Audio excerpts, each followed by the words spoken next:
real people, real topics, real conversation.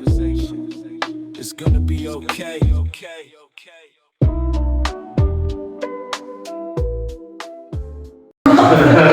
Hey guys, welcome back to It's Gonna Be Okay, my podcast on recovery, mental health, addiction, and just really nice testimonials along the way.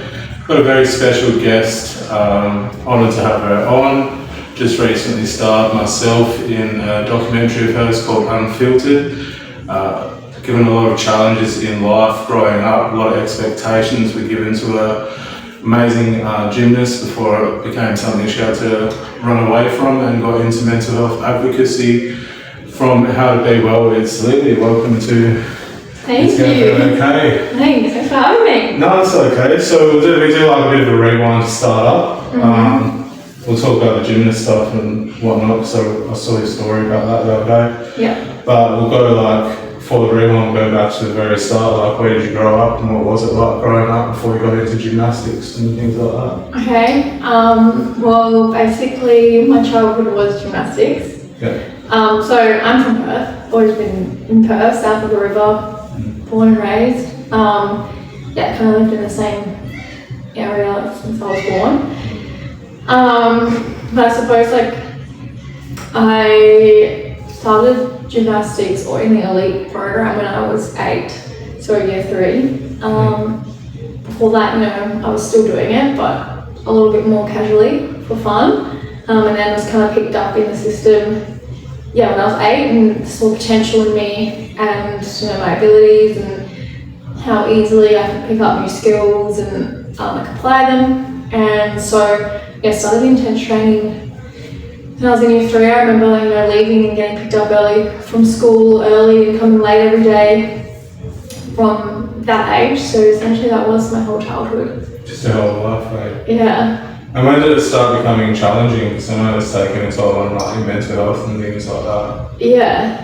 I think it's hard to identify because I was put in the program when I was so young, and so it was just kind of, when you're young, you just kind of do what you're told, and that's what I was doing. I was kind of told that this is what I did with my life now, and so that's what I did. But I can definitely identify not enjoying it, or finding it hard to wake up, or having thoughts that it was a challenging situation when I was in year 7. I have a pretty vivid memory of a teacher coming up to me and saying, "Oh, you must really love it, we must really love what you do because you do it so much." At that point I was training 36 hours a week, and it's pretty obvious when you're leaving at school early and coming in late, a lot of people start to ask questions, a lot of people want to know what you're doing and why, you're not at school half of the time. And the teacher said to me, "You must really love what you do to do it so much." And I guess out of routine or out of habit, I just kind of said what I thought people wanted to hear, and would just say I do, it's great. But I can remember deep down thinking to myself as I was saying it, thinking to myself something completely opposite, and being I hate it. It's really hard, it's challenging, it kind of just sucks. Yeah, 100%. And what were some of the things that led you to leaving, apart from really high expectations and things like that? What was the build up to you leaving gymnastics? I think it was just purely emotional, physical burnout.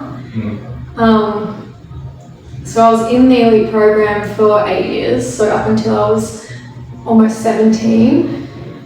And I was halfway through year 11 at the time. I was trying to do ATAR, and I think a lot of young people can relate to, ATAR studies, feeling a little bit stressed and, feeling like it's the only important thing in your life at the time, and, trying to do well in that. And so, I was trying to study and do well at school, whilst also training 36 hours a week and missing half of the lessons, but still trying to, you know, be on the same standard as my peers in schoolwork, and excel at the sport at the same time. But I think just like physical burnout, I was injured all the time. I was training on like stress fractures in my rib, both my shins, both my wrists, and that was kind of normalized. That was like very, I guess, almost glamorized, where it was like you would be praised if you were pushing through training through injuries, and support staff, you know, would like almost glorify it and be like, look at this person, like she's so tough because she's still training on all these injuries.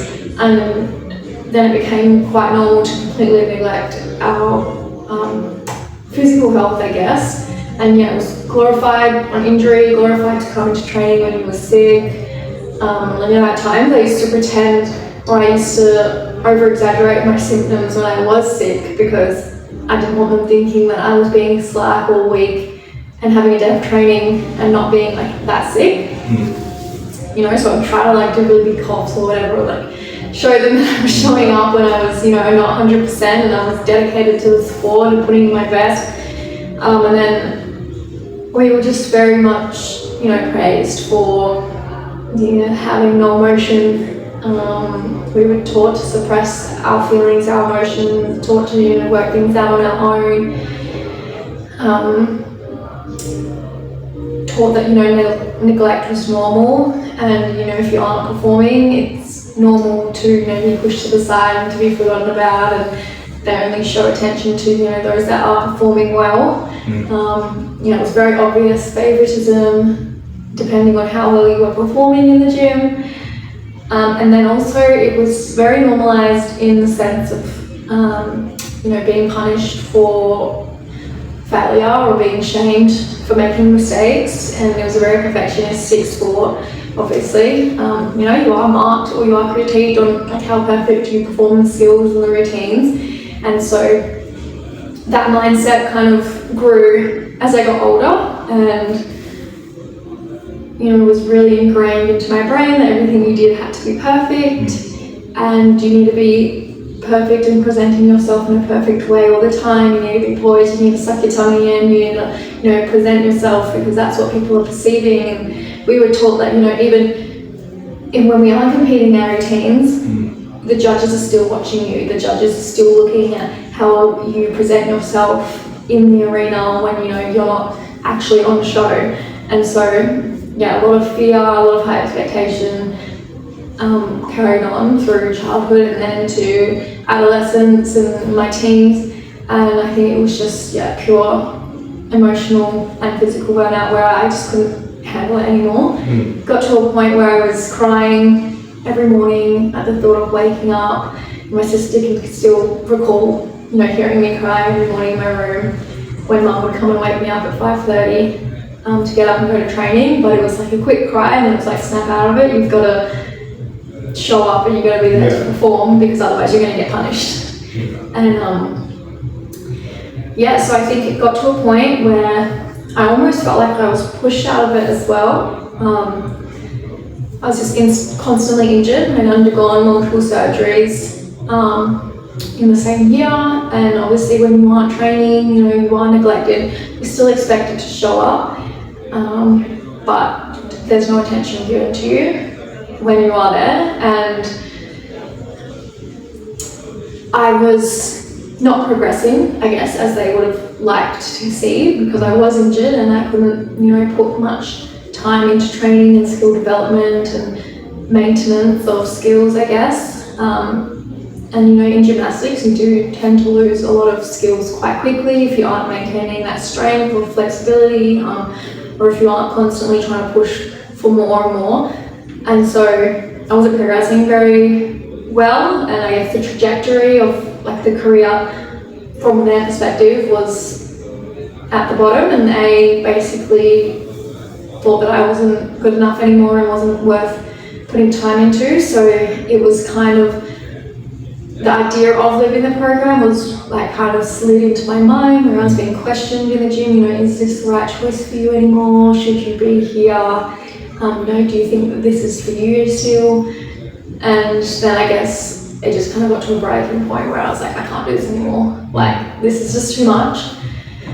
I mean, I probably had thoughts of leaving the program for a few years before I actually did. Again, the fear of disappointment, the fear of shame, the fear of letting other people down, embarrassment. But yeah, it like got to a point where I just couldn't take it anymore, and it was purely I was showing up because it was, I guess, my community, and the other athletes there were like my sisters, and you know, I was seeing support staff, I was seeing the other athletes more than I was seeing my own family, so it was kind of a family feel to it. And I would show up just, you know, hang out with the girls, and even though we would get in trouble, you know, talking and being silly around the gym, it was still like my purpose to show up there every day was to just see these girls and to bond with them. But then they were slowly dropping out too, and I was like, why am I even here anymore? What's the point? And so, yeah, I guess that was the point where I was like, I need to call this quits. Like, it's not realistic for me anymore, and it's just really unhealthy, and I don't think that it's like my dream anymore to continue this. Yeah. Would you say that's what like led to your diagnosis as well, or is there a few other factors that led to your diagnosis, and can you tell us what your diagnosis actually is? Yeah, for sure. So my diagnoses are PTSD, and then major depressive disorder, social and general anxiety. I would say, I reckon like 80% was the reason that my mental illness diagnoses occurred. Mainly because, you know, I believe a lot of mental health challenges do begin at a young age, and I think a lot of the environment that I was in precipitated a lot of the thought patterns and schemas around myself and the world and the way that I viewed people around me, and those messages were constantly being like repeated over and over and over and being ingrained into my mind. I think I potentially could have developed neural pathways that were unhealthy or that favoured those unhealthy ways of thinking and unhealthy coping mechanisms, and learnt ways to deal with emotions, which then carried on outside of the sport into finishing the sport into later life. And so I would say that my anxiety was heavily revolved around sport and feeling anxious about outcomes and what people are going to think of me and being punished for not doing well or embarrassment. And PTSD, I think, would definitely have come from there because, that is what I have, I guess, flashbacks about. I'll have like nightmares about being trapped there, being in the gym and just like reliving moments of stress and living in high stress situations. And the depression, I would say, would be maybe 50-50 because I think a lot of my depression stemmed from ideas around myself of being worthless in the gym and not being good enough and always needing that external validation from the coaches to feel proud of myself or to feel like I am enough. And it was also my whole purpose in life, so it was the reason of my existence, and I was, on this earth, in my opinion, to perform in that sport, and I completely failed at that. And so when I left the sport, I think I had like a complete identity crisis, and I no longer knew who I was. I believed I didn't have a purpose in the world anymore, that I was completely worthless, I wasn't worth putting time into, that I should feel ashamed and embarrassed for not achieving this goal, or, my reason that I was alive.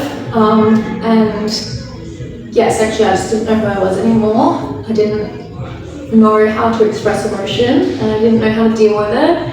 And so it just built up and bubbled up until I hit a crisis point of, started developing suicidal ideations and believing that what life wasn't worth living, that I shouldn't be here anymore, and that life would be easier for other people if I didn't exist, and that I was just a burden to everyone around me. So I would say a lot of it definitely comes from that environment that I grew up in, and being emotionally abused at such a young age consistently for a long time. 100% precipitated my mental illness diagnoses, but then I think a lot of learned behaviours and coping mechanisms that I also learned in the gym then perpetuated all of those feelings later on by acting in a way that I thought was right, but just wasn't healthy for me. And then with advocacy, I know you do How to Be Well because you interviewed me for Unfiltered. But how did advocacy come about for you? How did How to Be Well? How was that born, and shaped into what it is today? It's been a journey and a half, I think. I've actually had How to Be Well for 5 years, maybe 6, maybe this could be my 6th year. But it started when I was 18, and I had just received my mental health diagnosis. It's recording still. No worries. That's good. So I had just received my mental health diagnosis, and I guess when I first started experiencing my symptoms of mental illness, I didn't really know how to approach it, and I had never heard other people talking about it. We've never learned anything about it at school. Mindfulness was touched on, but it was never really taught to us why it's beneficial, why we should do it. Signs and symptoms were never discussed, how to help a friend was never discussed. It was just very briefly dappled in. And so when I did start experiencing my symptoms, I had no idea what was going on with me. And I didn't know how to approach the situation, I didn't know how to deal with it, I didn't know how to ask for help, and I didn't know how to verbalize my emotions out into the world. And I just started feeling really alone, really isolated, really alienated, and I guess ashamed for feeling the things that I was, because I didn't think I was tough enough, and I was just used to suppressing everything. But then when I did actually get to a point where I had an opportunity to reach out for help, and kind of take that first step to support seeking, I realized how much weight it actually took off my shoulders. And whilst that first step wasn't major, it was just me telling Mum, I don't know what's wrong with me, I'm just sad all the time and I don't know what to do anymore. But even just letting that out felt like such a big relief. 100%. And I thought, why was it such a hard thing for me to do if, just doing that simple thing gave me so much relief and took so much weight off my shoulders and kind of was just a good release. Why was it so hard for me to do? Why does no one talk about it? And why is it not normalized? Or why is it frowned upon to ask for help? And so, I never heard anybody else around me or in my community at the time speak about that sort of stuff. And I thought, well, why don't I start sharing my journey through mental illness online for everybody to see.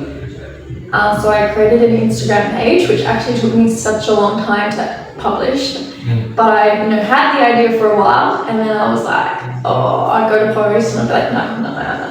Because I was still scared of shame and what other people were going to think. It happens as a creator. I was I don't know how people are going to react. Are people going to think that I'm attention seeking? Because I went to an all-girls school, and that was just a big ideology around it. Was anyone showing signs of mental illness was an attention seeker.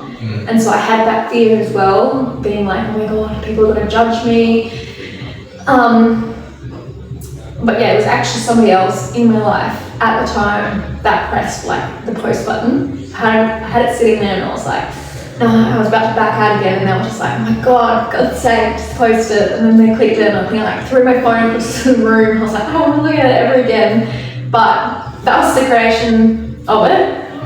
And I guess that was the idea behind it, was to just be somebody that people can see that is experiencing these sorts of challenges, and just try and normalize it a little bit more and help people recognize that these things are probably more common than they think, and that it needs to be taken more seriously, and empowering other people to reach out and seek support, and just reminding them that they're not alone in whatever they're facing.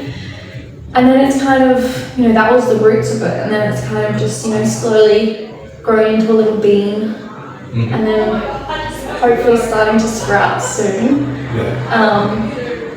But yeah, it was just like literally me posting on Instagram for a couple of years, and then I decided to start dedicating more time to it, because I realised it was something that I was really passionate about, and that I did really love it and enjoy being in this space and meeting other people in this space, and it just felt so empowering, and it was where I knew I wanted to be, and it really helped me redefine my purpose. And I was studying psychology at the time as well, and so it just felt right. And so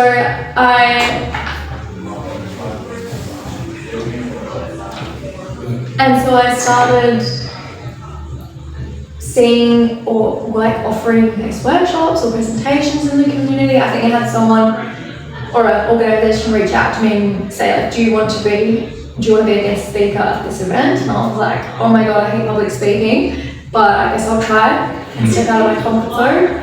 And that's what I did. And then I realised how empowering that was. And then I just kept taking steps forwards and creating what it is today, which is like an online platform and expanding. So this year I created my online community, which I'm hoping to grow as like a support service that's non-clinical, that is there for people whenever they need it, accessible on your phone instantly, but something that's like a little bit less serious or kind of less daunting.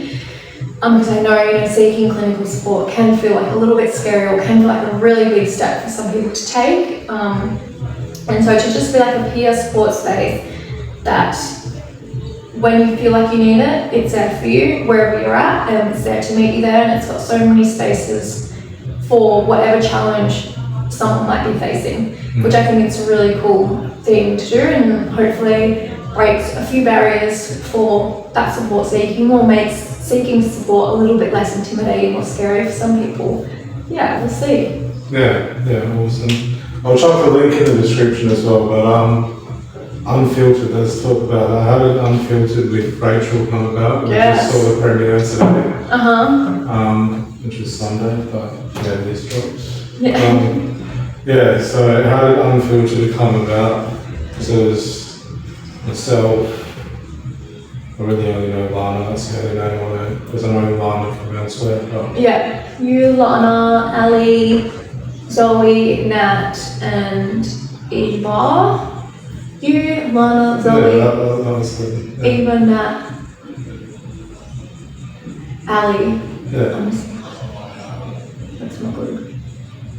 No. Annabelle. But yeah, that came about because Rachel slid into the DMs on Instagram. Obviously, she's a networking queen. Yeah, she's incredible. Loves to, always ends up finding her way with so many connections, which is a very amazing skill that she has, which is really cool. And she reached out to me on Instagram in the DMs, and one of her volunteers in the Integrity Army, I also know, and I had posted a photo of her, and then Rachel used that as like a leeway to be like, oh, is that this person? And then we kind of just got chatting, and she was like, let's meet up for coffee and just chat about what our projects are, what our visions are for the future for both Integrity Initiative and How to Be Well, and see if we can collaborate in any way. And I was like, hey, let's do it, because, you know, I'm all for collaboration, and I know from myself and from creating How to Be Well with just me and trying to run this organisation and create this, you know, impactful organisation all on my own is so hard, and you definitely need other people by your side. And so I'm like, collaboration, yeah, let's do it. Like, I want to team up with whoever I can to create as much impact as possible and to get as many perspectives as possible, because, you know, I'm aware that my story is not the only story that exists, and everybody's experience is unique and different and has power in shaping whatever it is that their goal is to change or, you know, to support or advocate for. And so we got up for coffee, and we were just kind of like searching around the internet and being like, I don't know, what should we do? We could do this, we could do this, I do this, we combine that. And then we came across Mental Health Week theme, which was, oh my God, I keep blanking. Empowering communities, thriving communities, empowering workforces. And we were like, oh, that kind of aligns with us. And then we were like, oh, Mental Health Week, they offer a grant. And so we were like, let's apply for the grant. But we obviously failed together, so budget was nil. But that's alright, that happens. And we were like, let's create a film. And I was like, yep, let's do it. And it was like, honestly, just as easy as that. We were just like, okay, let's do this. Do you plan more, or? Do we plan more? After that, we did. We were kind of just like, let's do a film. Okay, let's do a film.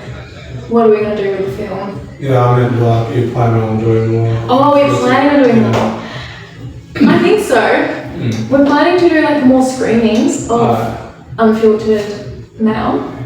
So the current one, we hope to like do a lot of community screenings and take it to organisations and councils and different workplaces and maybe schools. So yeah, we're hoping to, you know, get it around and get as many people watching it as possible. Because I think it turned out amazing. I think everyone did such a good job. You know, I was getting emotional thinking like, damn, we created that. It was so cool. On 2 hours late. Yeah, literally, you pulled through, eh? That was impressive.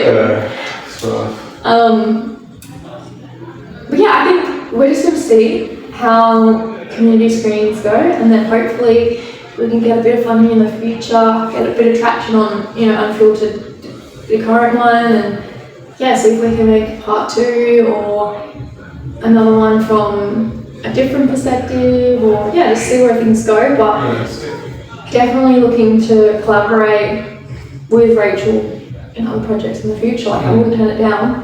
Yeah, it's been incredible shit, Yeah. I've got time for like 2 more. When I was studying, and obviously in the advocacy place, self-care is like forced down your throat. Yeah. You know, like it's very, like, I was studying youth work, and it's like every second word was self-care. But like, what would you say is like your number one self-care tip, like your favourite go-to for self-care? Oh gosh, okay. My number one self-care tip would be to not overcomplicate it. And like, whilst it is, shoved down your throat a lot, it is very important. But I would say don't overthink it in the sense where it's like you have to do something extreme. It's like something that's individual to you. Do you have like a favourite self-care thing to regulate yourself, or? My favourite thing is to do something crafty. I'm not very artistic or crafty, but I just like it. I feel like it just helps me lock in. Yeah, like just colouring in or paint my numbers. But at the moment I've had like this like puzzle obsession where like we'll have a puzzle and then as soon as I start, it's like you can't get me away from it. So I really like puzzles. But I think sleep is honestly my number one thing. I'm such a sleep person. Like I make sure I get 8 hours of sleep every night. I'm so strict on it. Minimum 8 hours of sleep. and because I just knew that I needed it. I think self-care is just about learning about yourself and what you need, and then making sure that you give yourself that. Yeah, 100. Yeah. And then last but not least, what's your message to the world or to those still struggling with their mental illness? What would you say is your message? My message would be to just never give up hope and never give up trying. Especially in those days where you feel like there is no hope left. Just keep taking a baby step forwards. You know, keep showing up for yourself, keep listening to, you know, what you need, and to just let you know that recovery is possible, and it is possible to, you know, move out of where you are currently. I guess one of my favourite things to say is, you know, the light at the end of the tunnel will show up for you, but it's okay, you know, if you need to hold somebody's hand to guide you through the darkness, to show you the light, which I think, is something that I didn't realise when I first started experiencing my symptoms and, you know, seeking help.